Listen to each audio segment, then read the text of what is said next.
Hi guys, gagawa tayong atsara. So yung ingredients natin, meron ako ditong ayan, pineapple chunks. Wala tayo ditong pineapple juice. So gagamitin ko na yung pineapple, yung pinaka-juice nito. So meron tayong papaya. Ito ayoko to kasi medyo hinog na siya. So yung pinaka-bubot lang gagamitin natin. At meron din tayo ditong carrots, luya, bawang sibuyas. At ito na yung ating papaya. So kailangan ganito yung maging itsura niyan. Manipis lang ang gusto ko para kapit na kapit yung lasa. So meron din tayo dyan ilalagay na suka. Asukal. Ayan. Asin. Yun ang ilalagay natin dyan. So, start na tayo. Kudkurin natin yung ating papaya.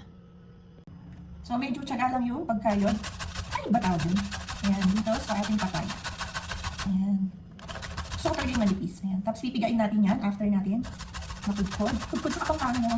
So, kailangan natin ba? Kalimutin. Ayan. So, ayan. Start na tayo. Dahan-dahan lang mga masagatan. So, ito na lahat yung nakayod nating mga papaya. Bali, 3 to. Konti lang naman kasi 2 lang naman kaming kakain yan. So, lagyan natin siya ng asin. Ito. Himalayan salt yung ano natin. So, 1 kutsara lang. So, ang gagawin natin dyan, lalamasin natin siya para yung paklan, papaya, mawala. So, pipigayin ko yan. Malinis naman yung aking mga kamay. So, lalamasin muna natin siya. Halo natin yung asin. Pag ito nagawa, konti lang naman ito. So, kailangan mawala yung pinaka-katas ito. Kasi meron itong katas, yung papaya na yan. So, yan. Ganyan lang yung gagawin natin. Lamas lang. Malinis yung kamay ko guys, ha? Don't worry, kasi kami lang naman yung kakain. So, kung special naman ito, syempre, iba naman yung proseso nun. So, since kami lang naman, malinis naman yung kamay ko, kaya okay lang yun. Ayan. Tignan niyo may katas na lumalabas. So, yun yung aalisin natin. Mamaya. Lamas-lamas lang hanggang sa lumabas yung pinakakatas na. Ayan. Kaya pag piniga mo yan, konti lang ang magiging ano yan. Konting-konti lang yan. Ayan. Ganyan lang. Continuous lang yan. Tapos, ang gagawin ko dyan, pipigayin ko yan. Parang ito. Para mawala yung pinaka-katas. Ayan. May katas yan. Ayan siya. Yun lang dapat mawala dyan. So, ayan. Gawin muna natin siyang parang bola. Kasi pipigayin ko yan. Alisin ko yung pinakasabaw niya. Ayan lang. Paggawa ng kutsara.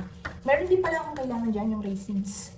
So, bibili na lang mamaya. Wala pa ako dito sa bahay. Ayan. Kung sa Pilipinas, alam nyo, ang gagawin ko dyan, paiikutin ko siya sa dryer, kung marami. Pero kung kukunti lang yan, kayang-kaya ko na yung pigain. So, pipigain natin yan hanggang sa mawala yung pinakasabaw niya. So, ganito lang yung pagpiga natin. Ayan. Ayan. Kailangan mawala yung pinakasabaw. Ayan. So, ito pa. Pigang-piga talaga. Ang ating katas yan, guys.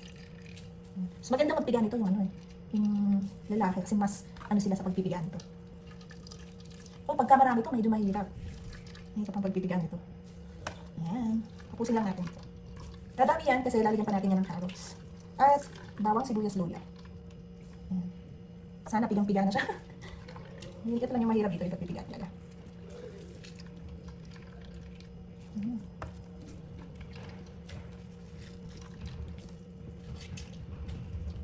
Umuulan pa nito.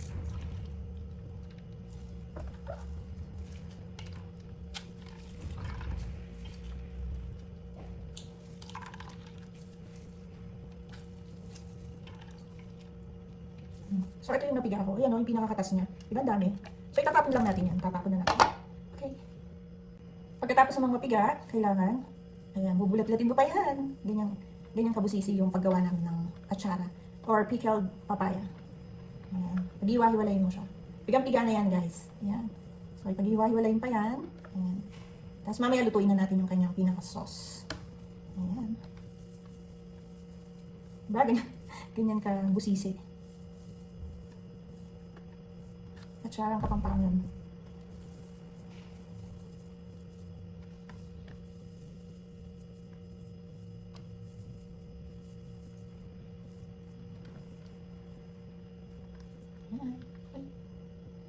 Ito na yung ating papaya, yung napiga natin. Meron na tayong carrots, pineapple, sibuyas, bawang, at yung konting luya lang.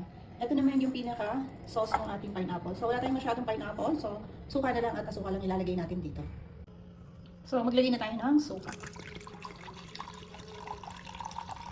Ayan. So, dahil konti lang naman yung ating atsara, pwede na yan. Konti na lang. Ayan. Tapos, papakuluan natin yan. Maglagay na tayo ng asukal. 1 cup ng sugar. Kasi maasim yan. Tapos, hahaluan lang natin. So, hindi pa yan naka-on yung ating kalan. So, pwede pa natin haluin yung ating suka. Ayan, sugar. Lagyan din natin ng konting asin. Tapos pwede na yan, i-on na natin yung ating kalan.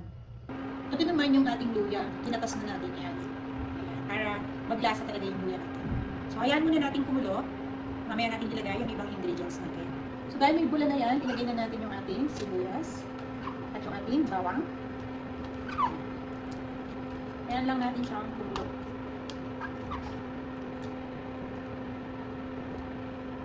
So ayan, na-off na natin yung ating kalan. Ayan, palalamigin lang natin yung ating pinakulong suka. So ilagay na natin yung ating carrots. Yung ating carrots. Yung papaya, mamaya na lang yan. Palamigin muna natin siya.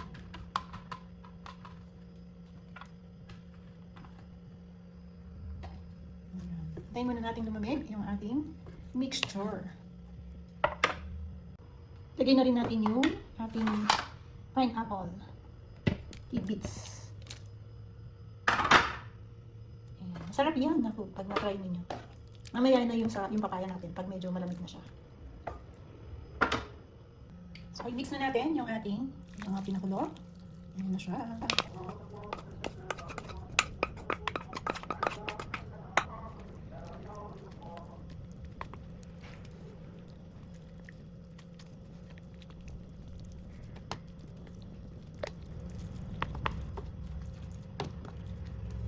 Ito na ang ating atsara.